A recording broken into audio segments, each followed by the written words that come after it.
launches out. Can it get over the top of Anderson? Tracks all the way back in. It does. And he's locked in. What a goal! Inundated. So popular.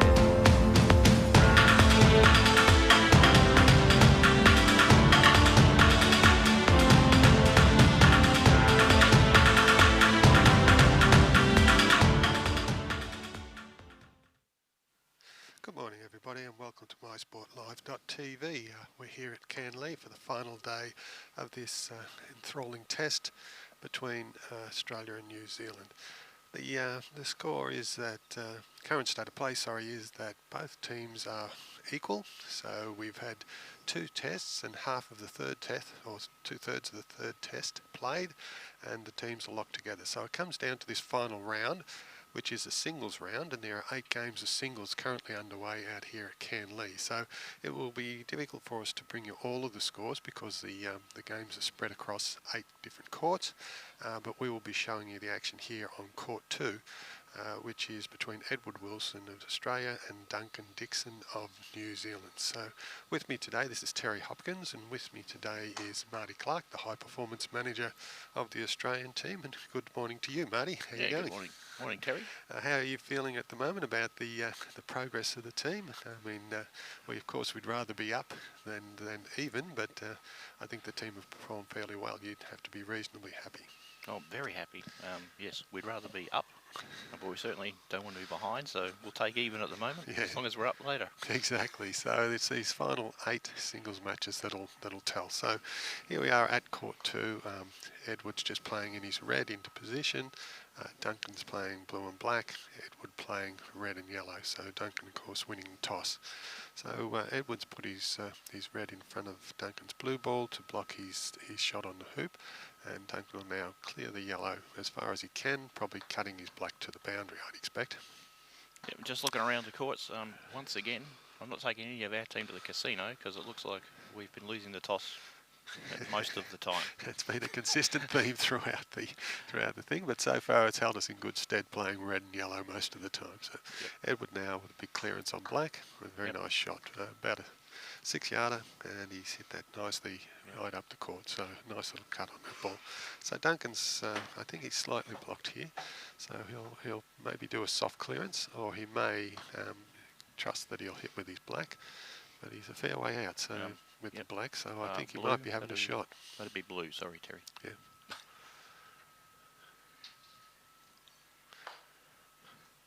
He's just glanced that past. I think he might have thought he could sneak it by and perhaps even draw the hoop. So now it gives Edward a chance to take an offensive position, having defended the hoop very well. He can now take some offensive play. He's put his red into a hoop running position. Duncan's about halfway up the court on the west boundary, so he's looking at probably a 15-yarder to clear, or he'll place. I'm not sure if the red's open on the blue there, Marty. Can you see that? I think it's only just open on blue. Right. So he may shoot at this. So up on court 3, we've got Robert Fletcher playing against Edmund Fordyce, and that'll be a fantastic game. Two of the best players in the world, and then we also have Greg Fletcher playing Felix out on court 9, which is also going to be a massive match. It's just high quality matchups all around the courts everywhere you look. Yep, as it should be on the last day, all the evenly matched games, and everybody underway except maybe Dallas and Wendy, who are having a slightly longer warm-up. Fantastic clearance that by Duncan. It's quite a contrast of styles between Edward and Duncan, so it should make for a very interesting match. Duncan's a little bit more of a finesse player, and Edward likes to rely on power most of the time through the matches. Yep. Be a 2-pace game, I think. Edward likes to go quick, Duncan a bit less so. Yep. He's been a top-level player for quite a while, Duncan. He's been at the top handful of, or probably top 3 players in New Zealand for probably nearly I don't know, 10 years, I suspect. I would think so. It's a pretty tough gig being the old man of the team at 29. 29, yes. Yeah, exactly. It is. Yeah, Duncan, the most senior of the New Zealand men at 29 years of age, is a great. It's really great prospects for New Zealand. Something I thought I'd never hear in croquet. Too old at 29. Too old at 29. That's it. So he's taken position with that blue ball because his red is probably got about an 8. Oh, he's jammed that backwards through the hoop, so you can't score with that. It's on the leg and not, well, less than half the ball's come through as well. Yeah, so this gives Edward a great chance, and he's overcooked that one a little bit. Just a bit and gotten yellow's way. Yeah. And a huge double for black. So on court 1 we have Alison Sharp of Australia playing Ali from New Zealand. Ali's about I think 17 years of age. She's had a wonderful tournament for someone so young. Yep. A good little player, and the score is 1-0 to Alison. Yes. But Ali has just managed to draw her ball at hoop 2. So Alison's going the jump shot from a reasonable distance and knocked it peeled through. black. Yeah. Okay, so here's Duncan now. He'll try and fight to just stay in this hoop until he gets his blue into a reasonable position, and he's picked up the double clearance. That's a lovely shot. Very nice shot. So he would have gone for that double clearance because the fact that his blue ball's in, no man's land, he really needed to get another round of shots before he allowed Edward a shot on hoop. So he'd be happy with that. It's a nice return. I'm glad we're not calling that game on the next lawn with Ali and Ellie, because I'm confused as hell between them. Yeah, exactly. There's a nice piece of styming going on over there at the moment too. Court 4 we have Fleur from Australia playing against Helen from New Zealand. Yep. Helen's just got hoop 1 over there. Yep. Court 5 we have Sonia from New Zealand against Judy from Australia. And Judy's just got hoop 1 over there. And on court 6 we have Dallas from New Zealand and Wendy, who are just about to get underway. Yep, they had a nice long warm up and now they're having a chat. And on court 10 the final game that we haven't mentioned is between George of New Zealand and Pete Landreeb of Australia. Yep, and George has got the first hoop over there. Yeah, so they're really good matches all round, but anyway, we'll come back and just focus on this match. So Duncan now trying to just dribble this ball through, and I think he's got that through to where... It's holding there, I think. Eric's giving a decision. Nobody looks unhappy, so that must be right. Yeah. So Edward may try and pump this blue to the boundary, or he might just position. See it. I don't think he's got much of it. No, he's just going for position. So he'll set for a jump with both those balls, I think. Oh, well, he'll get a jump with the yellow. I think that was meant to be a block on the black. Sorry. Yeah. It's a little bit close because I don't think he's got the block. No, he hasn't. And even if he did, it's a little close. The guys at this quality, if you put the balls too close, they'll cannon one into the other quite easily. So Duncan lining up now for the clearance. Yep. And he's nailed it. So that's a good shot.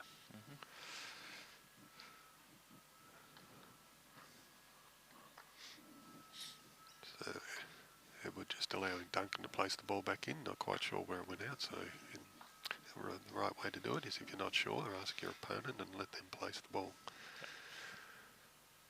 So his alternatives here really, he could go for a long jump, or he can position the ball. He can try and squirt the blue out, which he tried to do, and knocked it through. So that's 1-0 to Duncan.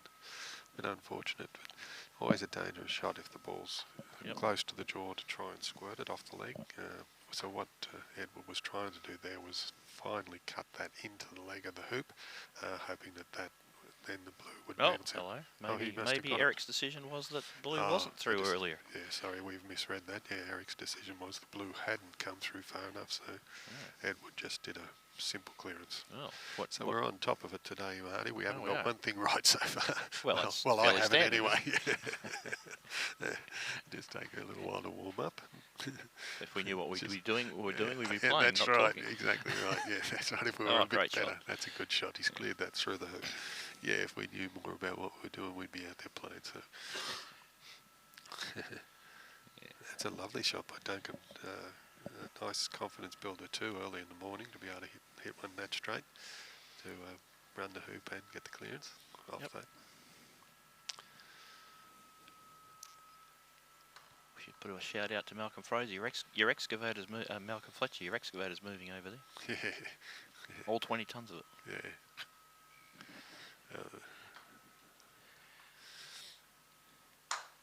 Oh, you had to go with that, and then he's come off the right leg. Yep. So it doesn't hurt to have a shot like that early in the game either, just to loosen yourself up a bit. If you make it, that's a bit of a bonus, but you just want to free your arms early and have a couple of nice shots on it. Weighted that nicely. Oh, that's a great shot, and that's a feature of Duncan's play. His positional play is outstanding. He's got a great feel for pace, and he's quite a tactical player.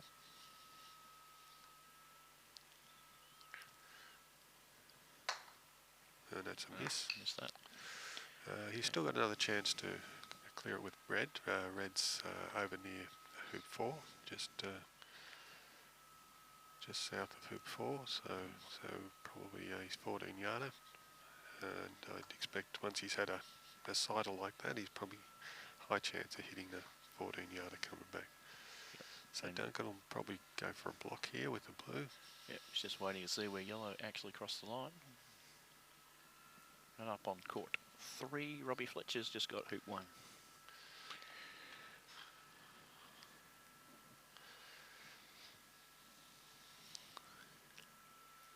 Okay.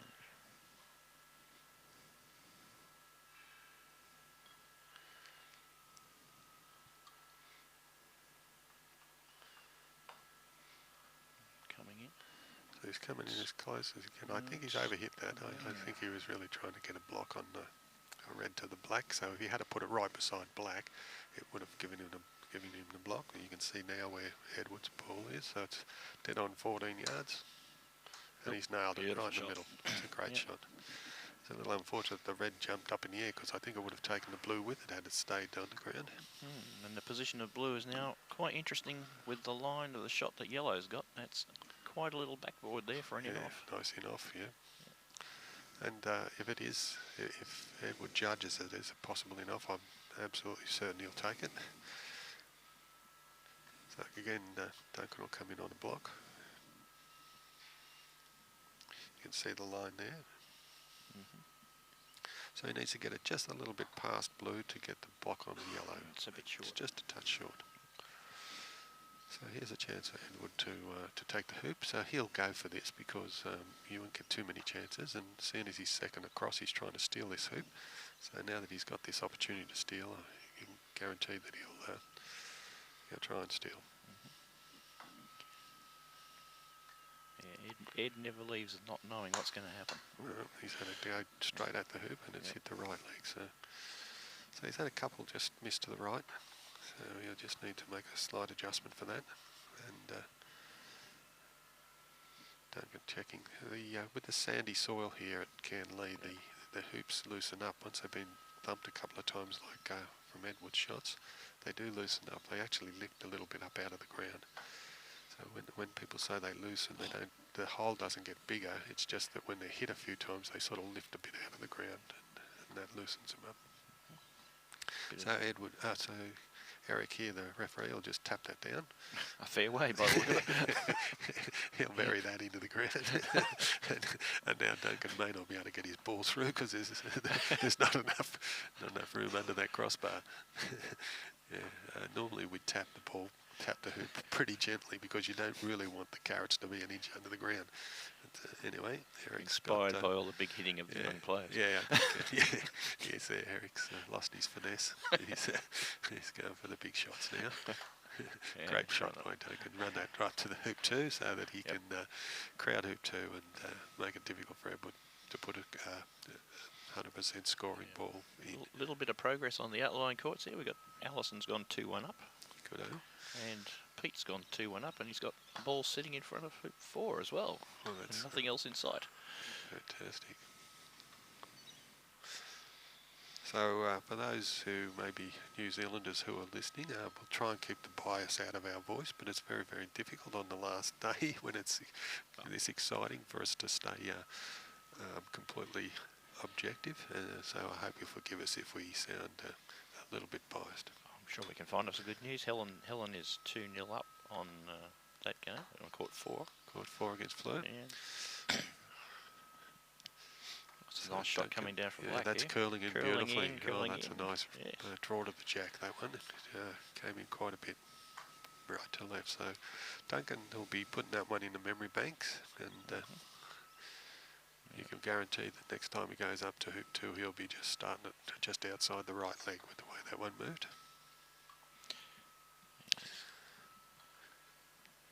Chris and I were talking earlier, mate. We feel that the courts have improved with the relaying. There's still a couple of channels, but certainly nowhere near as significant as before the work was done. So that's right. So it's been a well worthwhile experience. Yes. There's a few little things going on court 2, but court 1's pretty much true. Yep. The usual stuff out on the outlying courts. So. Yeah. Well, they haven't been changed just yet. That's right. Court 9, don't shoot where the hoop is because he'll go too far to the right of it. Yeah, exactly. So Duncan just clearing ahead with there. So he'll have about a 12-yarder back at the black. Yep. His yellow's a little bit past and behind the black, so that might also come into play here. Yeah, yellow is hoop high, so it's not a scoring ball. He's missed that, so that looks like Duncan will take a 2-0 lead here. Yep.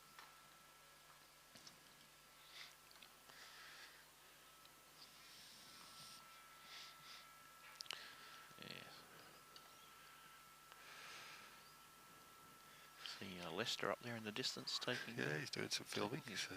Filming very seriously. So for those who just saw Duncan check that hoop even before he ran at it, the reason they do that is that if the hoop is a little bit loose from the warm-ups, maybe just a little loose, the players all prefer to have the hoops firmly in the ground, so they just give it a little test and make sure it's nice and firm. In fact, the Egyptians, when you play against the Egyptians, as we did in the World Championships, they don't even test the hoop, they just ask the referees to come out and hit them in without even before they've even had a shot at them. They just ask them to come out and bang them down. They don't even test them. They just get them hit down every single time. Okay, so Duncan's gone 2-0 up. Yep, and Ed's that's not too bad. A little bit short. Yep, and it's a runner. Red's off to offside. So he's put the yellow. I think Duncan will have to attack it with one of the balls because it is a runner. Yep. I'm not sure he'll attack it with the first ball. I think maybe he seems to be a place and then place with his first, shoot with his second. So.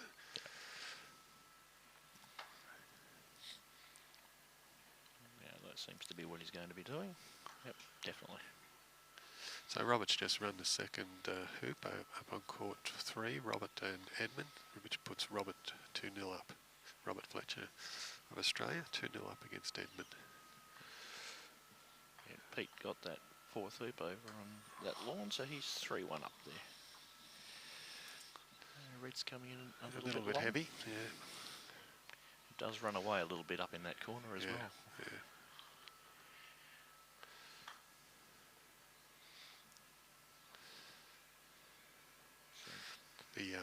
The level of competition, the level of the croquet being played has been outstanding, hasn't it, Marty, over the last few days? And I was very impressed on the Friday when we had that or was it Saturday with the really bad weather, the huge strong winds and rain. The croquet still held up. Yep. It's a testament to the players how good they are under those sort of conditions. Yep. It's still very precise. Shooting and clearing's been very good. Yeah. Positioning's been good enough, and if we wanted to be critical of anything, there's been a fair bit of hoop rejection. Yeah. I think a couple. And that's not one of them. Yeah, I think a couple of players have charged the hoops rather than trying to run them. They've just got caught up with charging them, and just gone a little bit too hard. So nice hoop by Yellow. It's important to get that third hoop to just get yourself into the game. Blue coming down. And of course, if Edward can manage to pick up the fourth hoop, which he'd be thinking now that he's got the third, if he can pick up the fourth, you can always turn it over when you go around the corner too. So he's bringing the red down and going to have a ping with the yellow. With the yellow, yeah. As long as he doesn't put the red in the way and it's wobbling around. No, there. it's just moved off, That's so good. it's okay. Yeah, with these players of this standard, when they turn the corner to go to hoop 5, going second to that hoop isn't such a huge disadvantage as it might seem when you're coming up through the ranks, because the 7-yard hits are not stressful at all. They hit those 99% of the time, so they're able to protect and turn those hoops over. Fortunately for the Kiwis though, Ellie did miss that shot over on court 1, and that's allowed Allison to get both 5 and 6 and go out to a 4-2 lead. So Duncan now, he'll take this hoop straight on. Some people might have turned and cleared the red, but it's a very straight hoop. It should be run. It's only 4.5 feet out. He's thinking about it. Maybe he'll clear the red, take that out of play, and then run it with the black. Yep. So often it depends on what your mindset is. If you're a shooter, what we call a shooter, so your mindset is to always take on the hoops whenever you can. They probably just step up to the blue and run it. If you're a bit more of a tactical and defensive lean on your play, then you'll always clear that red because it's a danger ball. And if the blue had a missed, surely the red would have run it. So you'll try and just make sure there's no opportunity for Edward to run the hoop. Whereas, as I say, a sort of a shooter type person with shooter mentality would just step up to the blue and run it. So he may have got a wire here through hoop 6 as well. Yeah, so the other thing, the reason he does that is that Edward's going to have to shoot at him, and probably he's not going to shoot hard. So what he was hoping was that Edward would shoot hard, go down to the corner, and then have a difficult. Given that a fair ride, he's he's only just missed that. Only just missed hoop 6, and only just missed the hoop he was after as well. Exactly. So Duncan's idea was that Edward would shoot hard at him and end up down in corner 4, giving him a difficult shot across to hoop 5. But Edward's played that pretty clever. He's nearly run the hoop.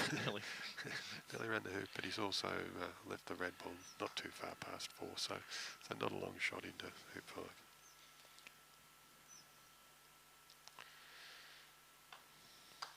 Yeah, nice shot, nice Duncan. hoop by Blake.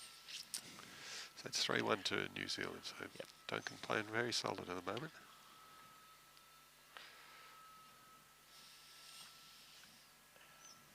Looks like 2-1 to Felix on lawn 9.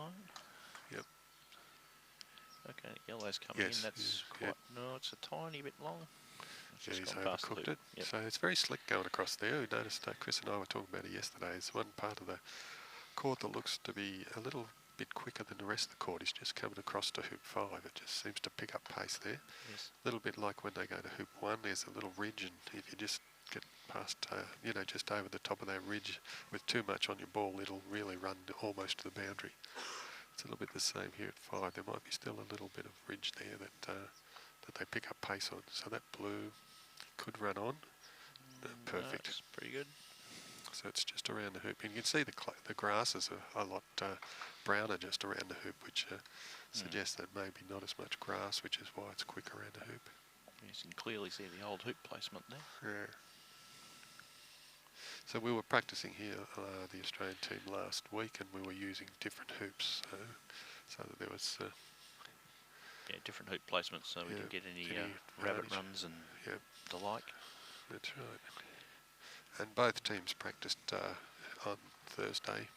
Wednesday. Wednesday, sorry, about That's an opportunity to practice on the courts for a full day, which is good for both teams.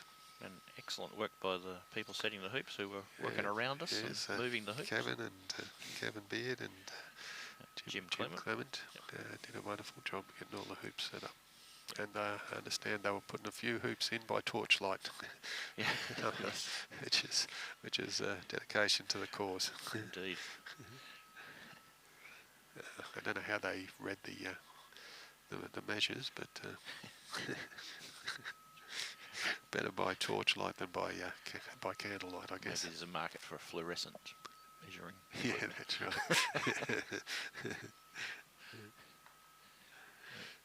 Pete Landreeb's 4-1 up now over there.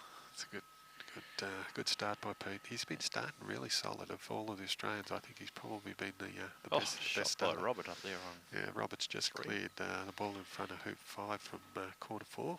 Yep. And he's 3-1 up and has probably got a runner as well. Yeah. At 5.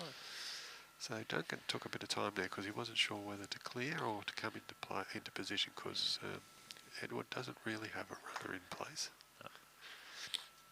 He's taken the blue out quite nicely. Yep. Yellow and black may have been very close to wire as well. Yes. Duncan put the black. So I think he'll have to have a go at the... Oh, no, he won't necessarily shoot at the red because if he doesn't think red can run the hoop, he looks like he's winding up to hit it. Shooting though, yep.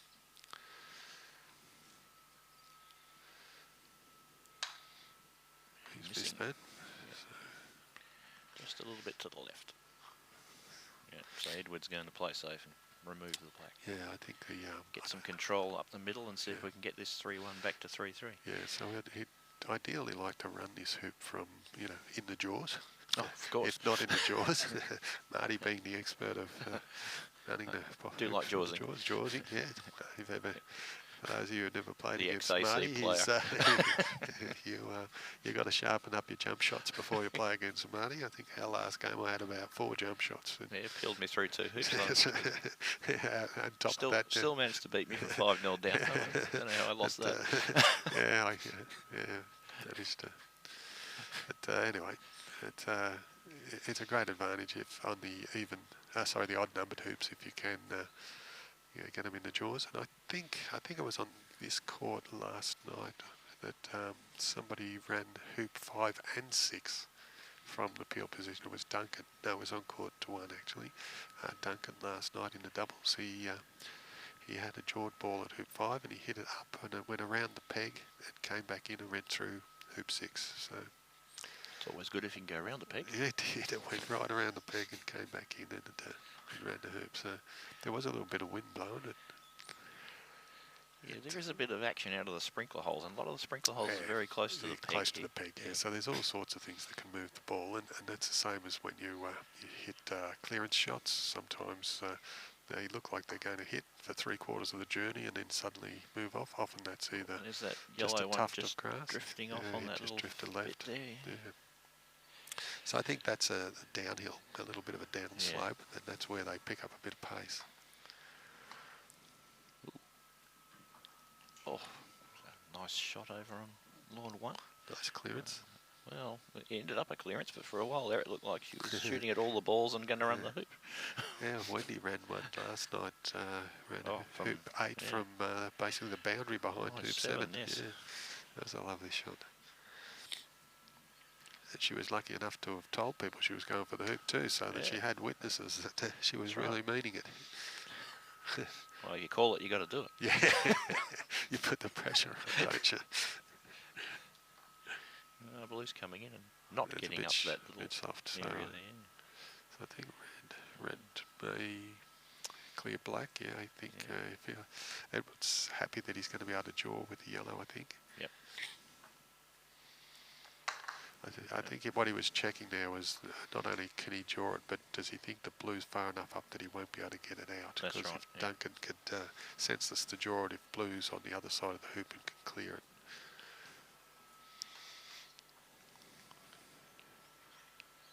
So he's really got ascendancy, or control I should say, on this hoop, Edward, at this point, so he's playing it quite well. So Duncan will put this, looks like he's having to go at yellow. Shoot, yeah. He's having to go at yellow. He might have a bit of a double there where he can either hit yellow, or if he just misses yellow, he's going to run the hoop. Oh, and there you he go. almost did. He almost called it. Yep. Yeah, sometimes it's good to have those, and you just sort of aim to the right side of yellow, and then if you just miss, you'll run the hoop. He's got black though, virtually on the side of the hoop. So if yellow does go into jaws, blue and black might have trouble getting it out. Oh, he's got it through. He's absolutely quilted that. Got enormous spin. Yeah, It's gone through. Actually, that's what you call muscling them through. That's just flexed the leg, an enormous amount of flex, and now the hoop is actually tilted like the leaning tower of pizza. It is. It is. Eric will have to come out and give that one a thump. That is, that was a massive. Gee, that's just sheer brute force pushing that through. That's not a shot you can practice. Yes, I think the hoop ran up the white flag and said, away you go then. Well, those of you who know Marty and I, we talk very often about the technical side of the game. There was really no technical explanation for that. That was just sheer brute force. And that leg would have bowed out. So actually, we did some slow motion work on double taps and crushes the other day, and it was amazing how much the leg of the hoop does flex. It's amazing to flex on the leg when you hit it at pace. Oh well. Blue recovered from yellow's spanking through to take really good position, and Ed's decided to have a crack. Yeah, and he's just missed. And that's because his yellow ball's wide from the blue. He had to shoot with the red because the yellow's wide via the peg, so he's not able to hit blue with the yellow.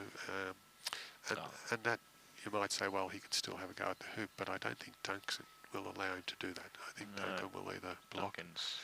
The blue and the black are too close, so always when they're that close together, you've got to go with your first ball because, it's easy for Duncan to disrupt this.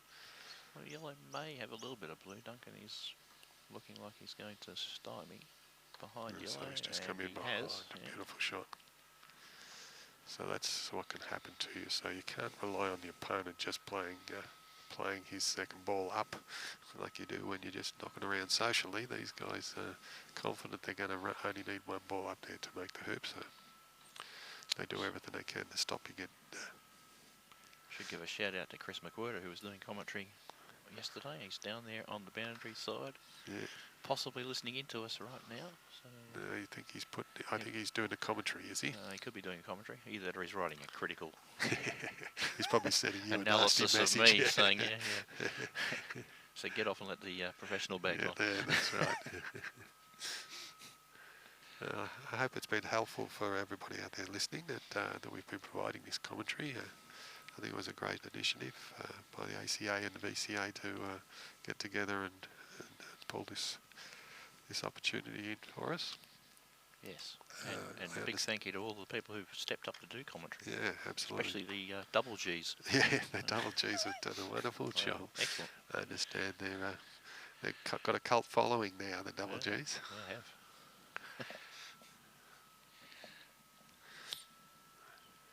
So Malcolm and Ed gave an entertaining commentary last night, I believe. Now, they've called for the tournament ref to come over, so I'm not quite sure what the issue is here. Edward's just gone over to explain to him what his question is. Yeah, don't know exactly what's going on.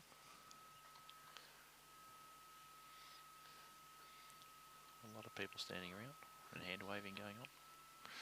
Yeah, so I'm not quite sure, I can't hear what they're saying. But they need to agree or get a ruling at least. Yeah. So while they're doing that, I'll have a scout around and see what's happening on the other side. Absolutely. So it looks like Alison has a big lead against Ellie. Ellie's just made 8. That makes it 5-3 to Alison. Robert's leading 5-2 against Edmund. You can't see all of the hoops from where we're standing on 6, but the ones I can see have yellow clips on them, which is Dallas. So Wendy's not got too many out there. And my eyesight's not that good, I can see what Sonia and Judy are up to. As I said yesterday, it's difficult to pick up closed pegs from this distance. The good thing there is Judy's putting her clips on the side and Sonia's putting them on the top, so I can see that it's 2-2. Oh, good. Fleur is possibly 5-2 down against Helen. Yep. As I said, Robert's 5-2 up. Pete. Pete had a big lead there earlier, but George is mounting a comeback. And Felix is well up, I think. Yeah, Felix is well in 1, 2, 3, 5, 1 up. 5-1, yeah.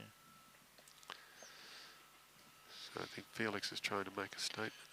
Wonderful player that he is, and Greg's a very strong player too. Still discussing. It looks like we might have. We've got a rule book out as well. Yeah. No, just still waving hands around. Duncan's standing in the way. Oh no, there was a rule book out. It's just going back in the pocket. Yeah, so there's no animosity here. Everybody's smiling. They're just trying to get an agreement on what the ruling is, and maybe about are the balls touching, you know, things like that. And what happens if I do this? In the end, it looks like he's going to take yellow off black. Yeah, Yeah, and he's going to he's gonna stymie black up against the leg whilst getting yellow into forward play. Yeah. He tried to push the black into the hoop so that when Duncan makes, or if Duncan makes hoop 6, it's very difficult for him to get to hoop 7. Yeah. But I don't think Allison's just gone to 6-3 up here. Okay, so that's Allison's playing very well at the moment. So Duncan now, he'll be trying to make certain of this one and consolidate a strong lead.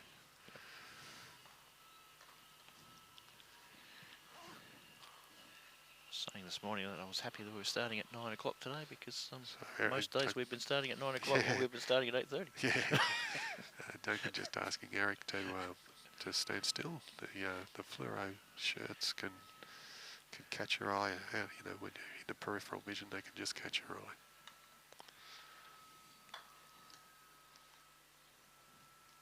And it's important hoop for you. Very, very important. And Yeah, got that nicely nicely run. all the way down Yep. to the boundary next to the red. So it's a 4-2 lead. Yep. So it's a handy lead to have if you can be, you know, get a two hoop lead. It's a nice buffer. It allows you to play with a little bit of freedom, and really it forces your opponent to always be looking to take a risk to try and win back that 2 hoop deficit. So Nice shot by Robbie up there. yeah. So they often have to look to jawing. So when they might have been able to run a hoop, they'll have to try and jaw rather than run. Things like that force them to take risks that enable you to even get easier hoop wins. Robbie is 6-2 up against Felix, 6-2 and up he's just picked against off Felix's run. Edmund, sorry, and just picked off Edmund's runner in front of Felix too. So it's an important shot for Duncan to get this in a hoop running position. I think he'll probably have a go at red because if he misses it, he's going to be pretty straight on the boundary. Nope, he make a liar on me and just position it and then expect to hit it with blue. That's a nice shot. It's easy to get the names wrong when you're watching too many games. Oh, it is easy to get the names wrong. I mean, I do it, as you know, I do it with people I've known for 30 years. So. Well, I had somebody for me, I've got an excuse. I had somebody yesterday address me as Pete, Chris, and then Marty. Well, I got it right third time. That's a fine.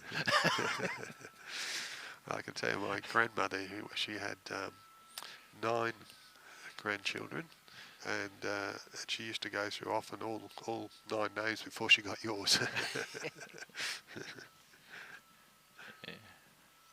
It's usually when they say the first name and the middle name that you're in trouble. Yeah, that's right. Or for me, it's Terry. If they address me as Terence, then I was in a bit of strife. Yeah.